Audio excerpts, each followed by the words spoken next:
नमस्कार बच्चों, आज हम बीपीटी का एक और प्रूफ देखेंगे, बेसिक प्रोपोर्शनैलिटी थ्योरम। तो थ्योरम का स्टेटमेंट हमने पिछले वीडियो में डिस्कस किया था। स्टेटमेंट बड़ा ही सिंपल है कि एक लाइन है जो किसी भी वन साइड को पैरेलल है, that is called a line parallel to a side of triangle, divides the other two side in same ratio. यानी एक लाइन है जो किसी भी एक साइड को पैरेलल है ट्रायंगल की, और वो नेक्स्ट बची हुई दो साइड्स को सेम प्रपोर्शन में डिवाइड करती है। So it is very simple. Again you can recall this statement, a line parallel to one side of a triangle divides the other two sides in same ratio or proportion. Now see what is given to you. Here PQR is a triangle and QR is base, and MN is a line which is parallel to the base QR. So you can write given MN parallel to QR. This is the figure. This is MN line and parallel to this base QR. So I can write MN parallel to QR. Now because of M की वजह से ये PQ दो parts में divide हुआ, PM and MQ। उसी तरीके से N की वजह से PR दो पार्ट में डिवाइड हुआ, PN एंड NR। ठीक है। नाउ अब अगर मैं कहूँ कि MN पैरेलल टू QR है एंड PQ ट्रांसवर्सल है, तो आप कह सकते हैं angle M and angle Q, they are corresponding angle. Now corresponding angles of parallel lines are always equal, so you can write angle M and angle Q are equal. Similarly, if PR is transversal, then angle N and angle R, they will be corresponding angle. This is N and this is R, they will be corresponding angle. So these two corresponding angles will be equal. So same thing I have written angle here, MN parallel to QR, PQ is transversal, so angle M is equal to angle Q because they are corresponding angle. Similarly, if PR is transversal, then angle N and angle R are equal, they are corresponding angles of parallel line. So if two corresponding angles are equal, then the triangles are similar. तो जो बड़ा triangle है और छोटा triangle, छोटा triangle कौन सा, this PMN, this small triangle PMN similar to PQR, बड़ा ट्रायंगल। ठीक है। अब बड़ा ट्रायंगल और छोटा ट्रायंगल सिमिलर हो गए। ठीक, सिमिलर करना बड़ा आसान था। अब हमें ये तो नहीं प्रूव करना है, हमें MQ और NR लाना है। तो हम क्या करेंगे कि हमें PM और PN की तो ज़रूरत है। तो अब हमने ट्रायंगल सिमिलर प्रूव किए, so we can write their corresponding sides are proportionate. So you can write simply PM upon PQ is equal to PN upon PR। ये हमने लिख लिया क्योंकि हमने इनको सिमिलर तो प्रूव कर दिया, तो करस्पॉन्डिंग साइड्स प्रोपोर्शनेट। अब नेक्स्ट हमें PQ और PR हटाना है, तो हमने इसका रेसिप्रोकल ले लिया। रेसिप्रोकल ले लिया तो रेसिप्रोकल हो जाएगा PQ अपॉन PM और PR अपॉन PN। ये रेसिप्रोकल लिया और -1 किया। अब -1 करने का लॉजिक क्या है, -1 करने का लॉजिक क्या है, it will be PQ minus PM। तो PQ माइनस PM जब हम करेंगे तो हमें MQ मिल जाएगा। So this is the logic behind this. That's why we have done -1. So it will be PQ minus PM, that is MQ, PR minus PN, that is NR. So your proof is done within 2 minutes. So this is very simple. Now let's start the exercise 6.3. First question में आपको बस ये देखना है कि कौन सा angle किसके बराबर है या कौन सी साइड किसके प्रोपोर्शनेट है. So here in these two triangle you can see angle B is 80 and angle Q is 80. That means B is equal to Q. Similarly, A is 60, P is 60. That is A and P are equal. And same way C and R are also equal. So you can say triangle ABC similar to triangle PQR. Now in second question, in triangle ABC and triangle PQR, ABC में BC side आपको दिख रही है दोनों का base. इसका BC base है लेकिन BC है 2.5. अब यहाँ पर हमें डबल वाला रिलेशन दिख रहा है. जैसे 2 का डबल 4 होता है तो QR साइड 4 दिख रही है. 2.5 का डबल 5 होता है तो PR side is 5. Then double of AC side that is 3 is 6. तो QP side is 6. So we will write accordingly BC upon PR. Why we are writing BC upon PR? क्योंकि BC का double PR दिख रहा है इसलिए हमने लिया BC upon PR यानी कि 1/2. 2.5 upon 5 में 1/2. फिर AB upon QR. AB 2 है और QR 4 है तो AB upon QR भी आ गया 1/2. देन AC आपका 3 है और PQ आपका 6 है तो ये भी 1/2 आ गया. तो हम कह सकते हैं ABC सिमिलर टू QRP. अब QRP क्यों लिखा? क्योंकि AB जो थी AB का डबल QR थी इसीलिए हमने AB, अगर हम इधर AB लिख रहे हैं तो इधर QR लिखना पड़ेगा क्योंकि AB का डबल QR थी तो हम ABC सिमिलर टू QRP ये लिख रहे हैं. Now in third question, triangle LMP and triangle EFD. यहाँ पर दो ट्रायंगल दिए हुए हैं. अब इसमें सबका डबल देखना है. मिल रहा है डबल मीन्स डबल भी मिल सकता है ट्रिपल भी मिल सकता है बस प्रोपोर्शन में मिलना चाहिए. नाउ यू कैन सी 2.7 का डबल अगर हम देखें तो 5.4 होता है जो कहीं भी नहीं है. देन 2 का डबल 4 है. MP is 2 and DE is 4. Similarly, this LP is 3 and DF is 6. So 3 2s are 6 is there. 2 4s are 2 2s are 4 is also there. But double of 2.7 is not there. So they are not similar. Ratio are not same. So they are not similar. Now next part of the question. Here MN is given 2.5 and PQ is given 5. So their ratio is half. Okay. Again, next thing, ML is given 5 and QR is given 10. But see the first triangle. The common angle M is 70 and in this case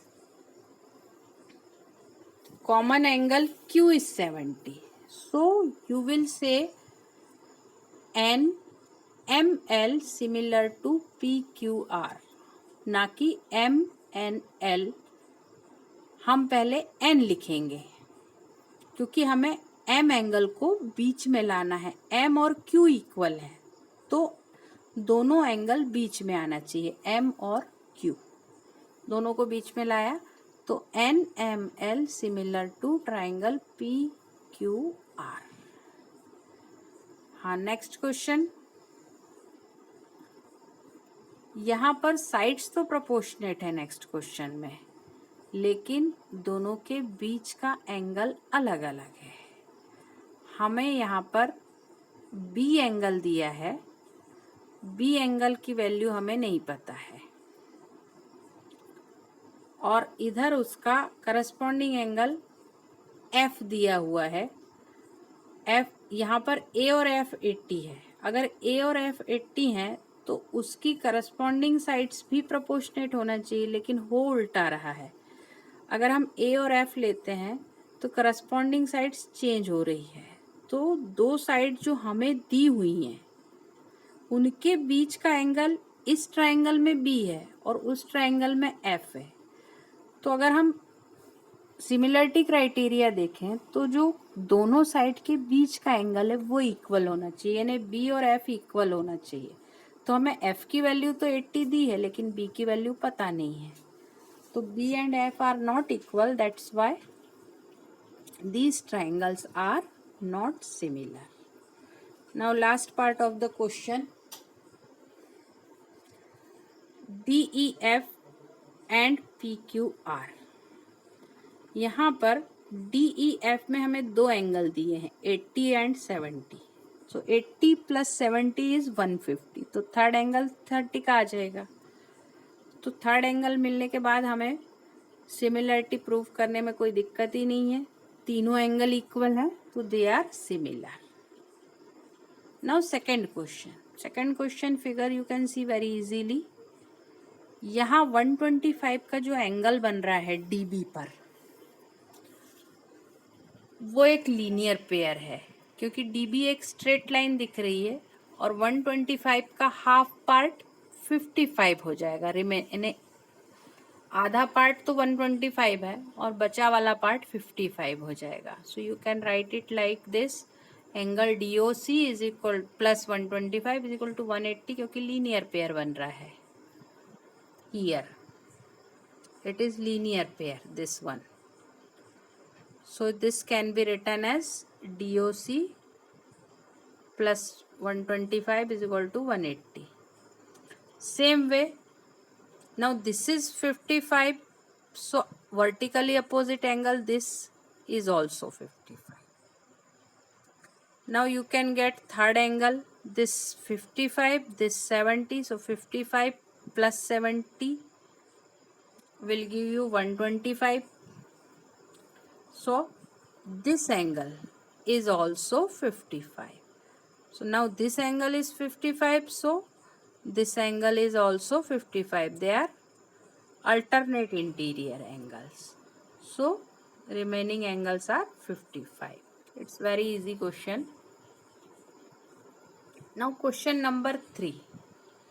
First see what is given. Diagonal AC and BD of trapezium ABCD intersect each other at O.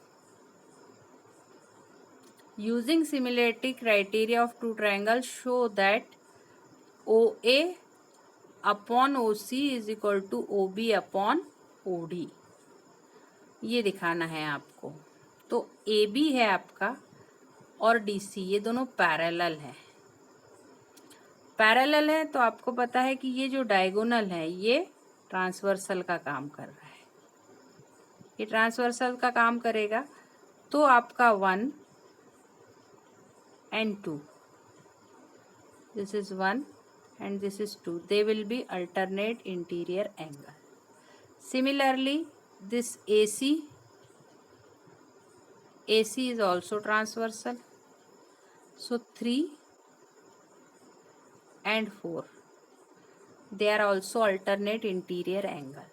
So in these two triangles, this one and this one, these two triangles will be similar because two corresponding angles are equal. Same thing is given here in triangle AOB and COD. Angle 1 is equal to 2, angle 3 is equal to 4. Reason is alternate interior angles, so AOB similar to COD. तो अब similar हो गए हैं तो उनके corresponding sides जो है वो प्रोपोर्शनेट हो जाएंगी। तो it's very simple proof. Now question number 4, this is your question number 4 figure में आपको दिया है कि ये जो PS लाइन है, given figure QR upon QS is equal to QT upon P R, ये गिवन है और आपको प्रूफ करना है कि ये दो ट्राइंगल सिमिलर है। कौन से? P Q R, this is P Q R, ये बड़ा triangle, and T Q R, ये टी क्यू आर, यानी ये एक पी क्यू आर ये वाला एंड टी क्यू आर ये, इनको आपको सिमिलर बताना है। अब यहाँ पर आपको दिया है कि एंगल 1 और एंगल 2 इक्वल है, ये एंगल 1 है और ये एंगल 2 है। तो अगर हम ट्राइंगल P देखें, Q देखें और R देखें तो ये आइसोसेलेस ट्राइंगल दिख रहा है क्योंकि इसके अपोजिट एंगल्स 1 और 2 हैं और ये इक्वल है। तो हम लिख सकते हैं PQ upon PR, because angle 1 is equal to angle 2. So opposite angles are equal in triangle, that's why opposite sides are also equal. So I will say PQ upon is equal to PR. Next thing, now in triangle PQS and TQR, QR upon QS is equal to QT upon PR. अब हम ये क्यों लिख रहे हैं? क्योंकि ये हमें गिवन है, ये हमें गिवन है, यहाँ पर क्वेश्चन में ही गिवन है, हम अपने मन से नहीं लिख रहे हैं। Q R upon Q S is equal to Q T upon P R, ये हमें गिवन है, ये हमने लिख दिया। जो गिवन है हमने वो यहाँ पर यूज़ किया, ये गिवन है, अपने मन से नहीं लिखा है, ठीक है। अब हमने गिवन को लिख लिया तो हम क्या कहेंगे कि पी क्यू और पी आर तो इक्वल है, पी क्यू और पी आर इक्वल है। तो इस पी आर की जगह अगर मैं पी क्यू लिख दूँ तो कोई दिक्कत नहीं है, ठीक है। तो इसकी जगह मैं पी क्यू भी लिख सकती हूँ, ठीक। तो पी क्यू एस और टी क्यू आर दोनों एंगल 1 है, पी क्यू एस और टी क्यू आर दोनों एंगल 1 है। तो आप ये कह सकते हैं कि साइड्स प्रोपोर्शनेट हैं और उनके बीच का एंगल इक्वल है, तो बाय एस ये ट्राइंगल्स सिमिलर है, ठीक है। नाउ क्वेश्चन 5, क्वेश्चन 5 में तो ऑलरेडी आपको सब दिया ही हुआ है। एक एंगल इक्वल है, पी और एस इक्वल है, एक एंगल कॉमन है, तो ए सिमिलरिटी से आपका ये ट्राइंगल सिमिलर प्रूव हो जाएंगे, बड़ा ट्राइंगल और छोटा ट्राइंगल। वैसे 6th question is also very very simple. 6th question में आपको ए बी ई, ये ऊपर वाला triangle, this A B and E, this triangle A B E, and this ACD. ACD is this ACD. You have to prove this ACD. इनको आपको similar prove करना है। तो इसमें आपको दिख रहा है कि एंगल ए तो कॉमन है ही है, ठीक है। देन आप इन्हें कॉन्ग्रेंसी से भी प्रूव कर सकते हैं। सो कॉन्ग्रेंट तो दिए ही हुए, कॉन्ग्रेंट दिए हैं मतलब BE और CD इक्वल है, AB और AC भी इक्वल है। अब AB और AC इक्वल हैं तो उनके अपोजिट एंगल B और C भी इक्वल होंगे। अब AE is equal to AD दिया है, मीन्स ये जो छोटा पार्ट है AE is equal to AD, ये भी हो जाएगा, ये CPCT से सब इक्वल हो जाएंगे। अब इक्वल हो जाएंगे तो इनका रेशो 1 हो जाएगा। So you can easily prove this.